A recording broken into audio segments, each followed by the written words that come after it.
There has been a battle going on. There has been an information battle. Do you believe or do you not believe?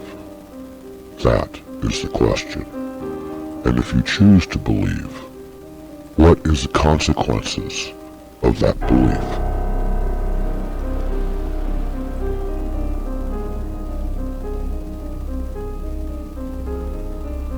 Are you prepared for what the truth may be?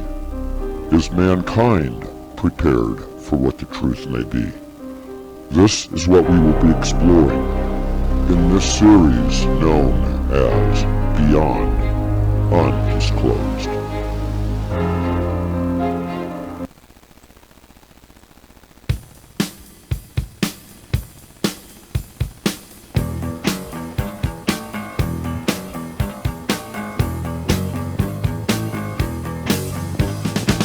Welcome to Beyond Undisclosed, where we explore the often unseen mechanisms that shape our world. In this episode, we delve deeper into the intricate realm of advocacy and influence, focusing on one of the most prominent advocacy groups in the United States, the Human Rights Campaign, or HRC. Established in 1980, the HRC has become the largest LGBTQ advocacy group in the United States, wielding considerable influence on social, political, and corporate landscapes. Their relentless pursuit of rights and equality has reverberated far beyond national borders, reshaping attitudes and policies in countries worldwide.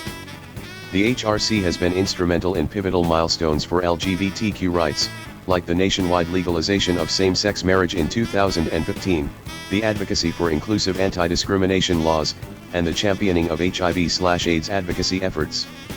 Despite these commendable achievements, there are critics who question the HRC's methods, likening them to psychological operations, or PSYOPs. PSYOPs are intricate operations that seek to manipulate emotions, motives, and objective reasoning to influence the behavior of individuals, groups, and organizations. It's a technique often attributed to intelligence agencies and military operations but can be found in a variety of sectors, including advocacy. Detractors argue that the HRC, knowingly or not, employs strategies that bear an uncanny resemblance to these operations. With their powerful presence on social media platforms, the HRC has a remarkable capacity to galvanize public sentiment. Critics suggest that this power can be leveraged to trigger a backlash against companies that fail to align with their guidelines, compelling them into compliance through public pressure. This dynamic becomes particularly troubling when considering small businesses. These entities often operate within tight margins and limited resources, which can make the adoption of new policies a significant undertaking. Yet, they may feel compelled to adopt these policies, even if they don't fully comprehend them or if they cause operational disruptions, for fear of being perceived as non-inclusive or discriminatory. The intention behind HRC's actions is indisputable.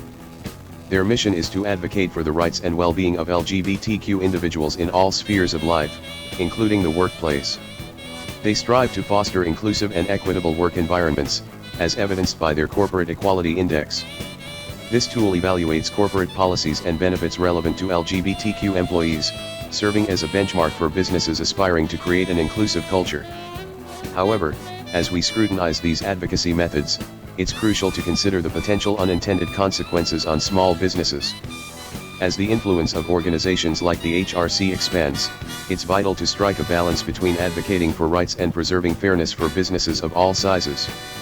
One example that illustrates this issue dates back to 2016, when the HRC released a memo to businesses outlining their expectations for pro-LGBTQ policies.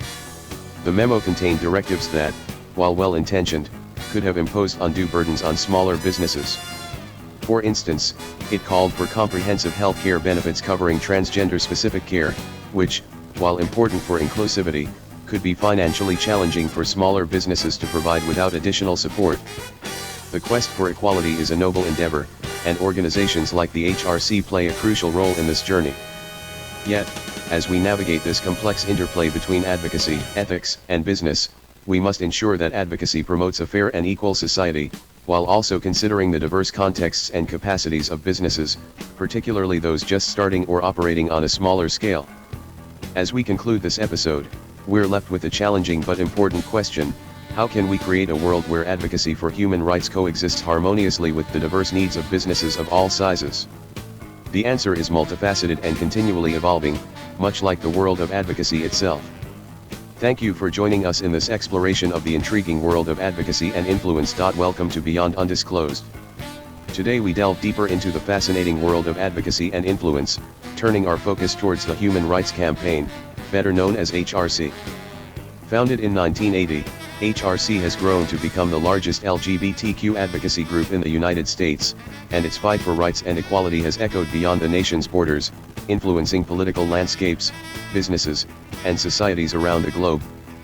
With significant victories such as the fight for marriage equality, the push for anti-discrimination laws, and continuous HIV/AIDS advocacy, HRC has undeniably left its mark on history. These triumphs were hard-won over the years, with key milestones including the enactment of marriage equality in 2015, and the continuous push for the Equality Act, which seeks to provide comprehensive federal protections for LGBTQ individuals. However, in the pursuit of these laudable goals, HRC's methods have sparked debates, with critics drawing parallels between their tactics and psychological operations, commonly known as PSYOPs. These are operations traditionally used by military and intelligence agencies, meticulously designed to influence emotions, motives, and ultimately, the behavior of targeted individuals, groups, and organizations. Critics argue that HRC's strategies exhibit striking similarities to these PSYOPs. They point to HRC's potent social media presence and assert that the organization, through targeted campaigns, can instigate public backlash against companies that fail to meet their guidelines, thus coercing them into compliance. Small businesses, in particular, bear the brunt of this pressure. Operating with limited resources and often lacking the expertise to navigate complex policy landscapes. These companies may feel compelled to adopt policies that they do not fully comprehend or that could potentially disrupt their operations, all out of fear of being labeled as non-inclusive or discriminatory. Yet, it's vital to recognize the noble intentions behind HRC's mission. They tirelessly advocate for the betterment of LGBTQ individuals in the workplace and society at large. Their Corporate Equality Index, launched in 2002, is a testament to this mission. This tool assesses corporate policies and benefits pertinent to LGBTQ employees, fostering inclusive and equitable workplaces. However, it's equally crucial to consider the potential unintended consequences of these advocacy methods on small businesses. As the influence of organizations like HRC expands, finding a balance becomes imperative, a balance that respects the rights of the LGBTQ community while also maintaining fairness for businesses of all sizes. Moreover, the HRC's influence extends beyond businesses. It has given directives to other entities, such as educational institutions, pushing for policies that reflect their values. For instance, they have advocated for gender-neutral bathrooms in schools, a move met with mixed responses. In conclusion, we find ourselves entangled in a complex web of advocacy, ethics, and business. Advocacy should, without a doubt, promote a fair and equal society, but it should also respect the diverse contexts and capacities of businesses, especially those just starting or operating on a smaller scale. As we move forward, we must strive for an inclusive society that doesn't just tolerate but celebrates diversity, while also ensuring the sustainability of our businesses. Thank you for joining us on this deep dive into the world of advocacy and influence. We hope this episode has given you food for thought. Until next time, this is Beyond Undisclosed, where we take you beyond the headlines and into the heart of the matter.